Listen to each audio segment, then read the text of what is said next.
Here we are again then. Page 8, Science and Sociology. Or Sociology and Science, which of course is the best way around. We're at the realist approach. An altogether different view of science has emerged from what has been termed the realist school.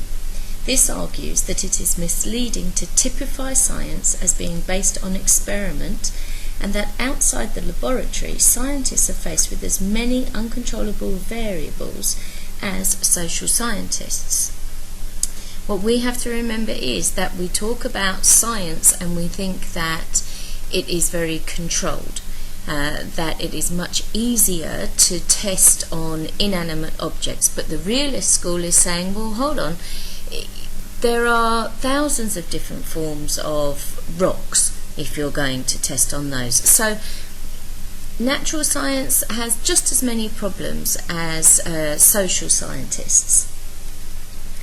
Although men have landed on the moon with great scientific precision, meteorologists with banks of technical equipment cannot tell you with certainty whether it will rain or not in a month or even a day's time, or for how long. There's a famous case in the UK around about 1987, I would guess, about 1987-88.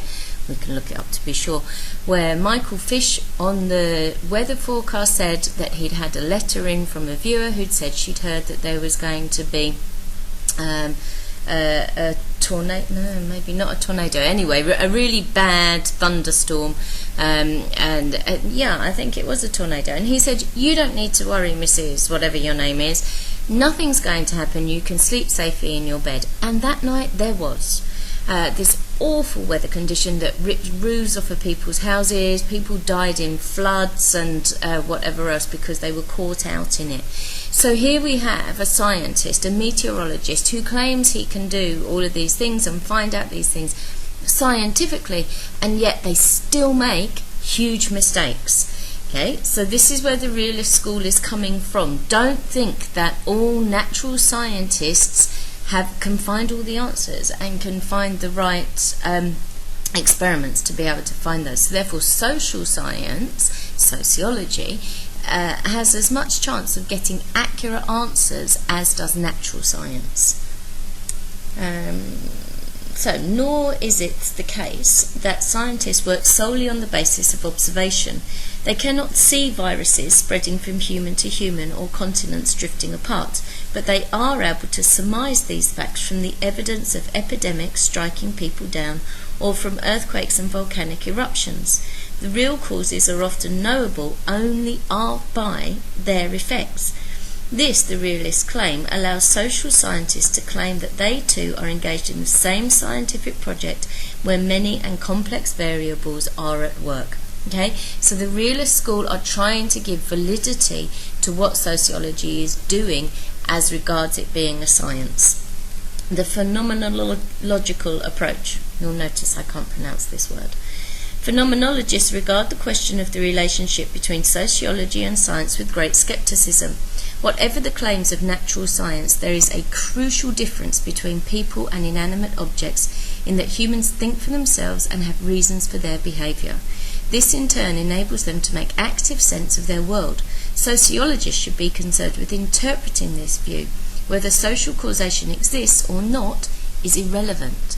Okay, so phenomenologists are looking at it from the viewpoint of human beings being independent, free-thinking people. And of course the problem with that is that a person may think they've done something for a certain reason, but actually it's not. There are myriad causes behind it that they may be not admitting to. So maybe I go and get my hair cut and dress up nicely because I think I want to look nice for myself, but actually I'm doing it because I want to look nice for somebody else. But I'm not admitting that to myself. So with a phenomenological approach, this becomes an issue, and for sociology to be scientific is extremely difficult. Scientists themselves, from the phenomenological point of view, are as involved in interpreting reality as any other group in society. All knowledge is simply the product of interaction between human beings. It is more valid as well as more interesting to analyse science as a set of subjectively held meanings. Events are not passively observed. to understand anything, whether tribal life in the South Pacific or the messages across VDUs sent by radio telescopes, a theoretical framework has to be imposed on what is observed. Forming this framework is a creative process derived from ideas of what is thought to be already there. All knowledge is socially constructed.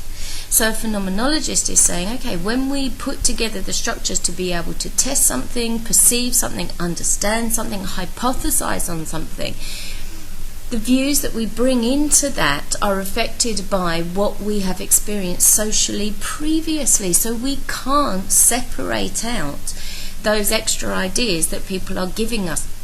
And if my social experience has been different from somebody else's social experience from a different culture, then they may approach this in a completely different way.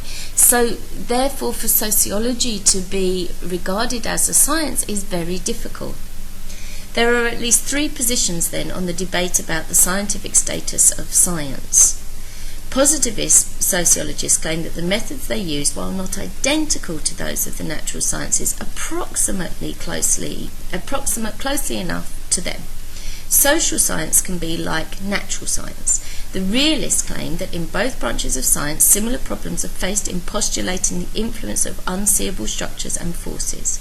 For phenomenologists, the search for causes and laws is dismissed, and science itself is studied as a social construct. Okay? So these are our three main theories regarding sociology as a science.